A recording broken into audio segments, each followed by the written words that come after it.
I'm not so steady now. All right. It's an interesting feeling to read sitting down, but I think it works. Let me know if you can't hear me. I tend to mumble. So a few weeks ago, I sent off an email to Craigslist. There was an ad saying something about performers and storytellers, and I said I was a poet in my response, and that I wanted to read.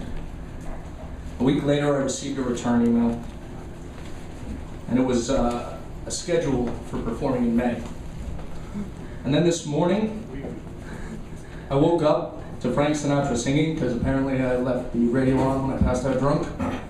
And there was another email. There's space tonight, so I immediately thought, shit, I've got nothing planned. Then I thought about plans and how ridiculous they are. For example, I went to college and planned on getting a career. I planned on making money. I planned on paying back my student loans. Which brings me to another point. This never happened and I was never here. They've been calling me daily and asking for money, so let's just pretend we didn't do this.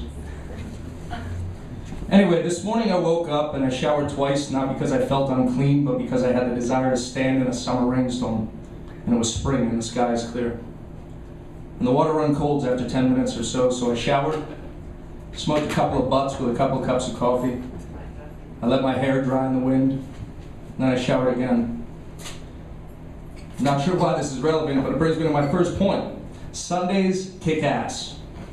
Sundays were born awesome. When whoever did it wrote the order of the days and chose their names, Sunday was underlined with an asterisk beside. At the bottom of the sheet it said, "This one's for whatever you choose." Now I take the work week in stride, and I work every day but Sunday. I'm currently a lawnmower salesman, which is actually a bunch of bullshit because I'm not a lawnmower salesman, but I had to sign a damn contract last week saying I wouldn't talk about my job in any sort of way without written permission. So let's just say I sell lawnmowers, but I don't. Or lawnmowers that you drive on the road, lawnmowers that don't cut grass. I don't even sell them. I park them in a parking lot, so either you're following me or you're not here. This goes back to that whole planning thing. You see, if plans had worked out, I wouldn't have such a prestigious position, nor would I have the opportunity to live with my mother. Basically I'm living the dream of the 26-year-old American man. I'm in debt, I work too much. When I come home, my mother's telling me about what she read in the newest issue of O magazine. And all the while I'm trying to be a poet. And I think I am. I write poetry and I drink alone, so pretty sure that's what it takes. This whole writing thing gets lonely sometimes. That's what I found last night. That's the big reason why I'm so happy to share a story with you folks. So I'll give you a taste of what I wrote last night just so you can tell where I'm at.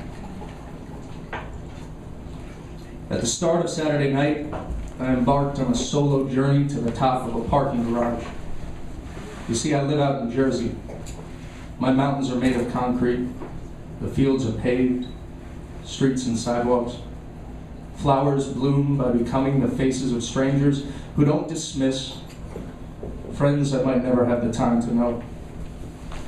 On the smooth-edged cliff of my box-shaped gray hill, I sat smoking, watching the sun dangle its toes over the horizon before deciding to leap in for another night.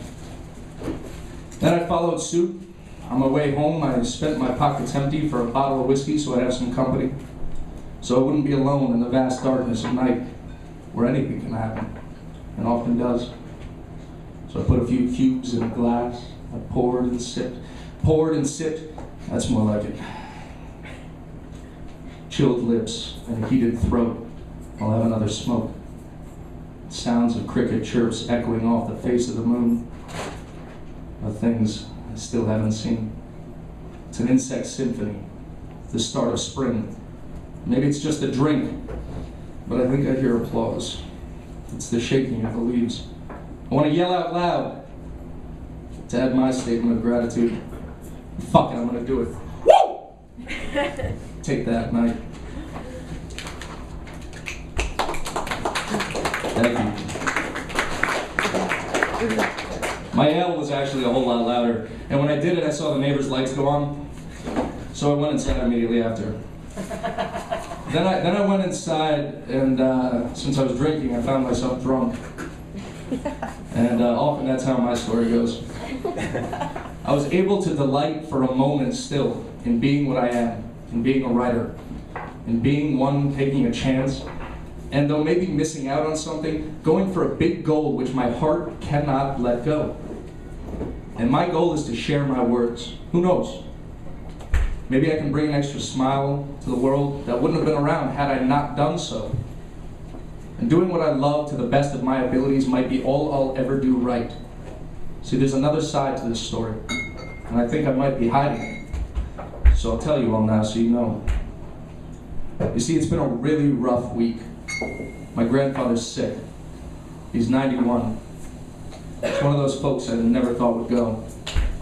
And now I'm looking at the edge of life and death, seeing him standing, looking over. And it's hard because he's the best man I've ever known. Nobody teaches us how to let go. So while drunk last night, I thought of him in the hospital. Just the night before, he called his wife, my grandmother, and said, "I miss you." They made the bed beside with fresh sheets. "Will you come stay with me?" They've been together for 61 years. I read the story about that moment in an email and I began to cry. I felt so alone. I called and called for anyone to listen, but I fell asleep instead. And it wasn't too long ago that I had a woman who would have cried beside. But mistakes were made, all of them by me, and I lost her. Now I fear I might lose something else. But tomorrow we start the cycle again, more work, and if we're good at scheduling, we'll find time to play before next Sunday. But as this day comes to its close, along with my story of the past 24 hours, I just want to say thanks for listening. It's nice to be heard. And I'll salute you all now with my very own version of today's found truth. On a Sunday morning, after a night of playing poet and then falling down into the fear of life ending, I woke up and stood back on my own feet.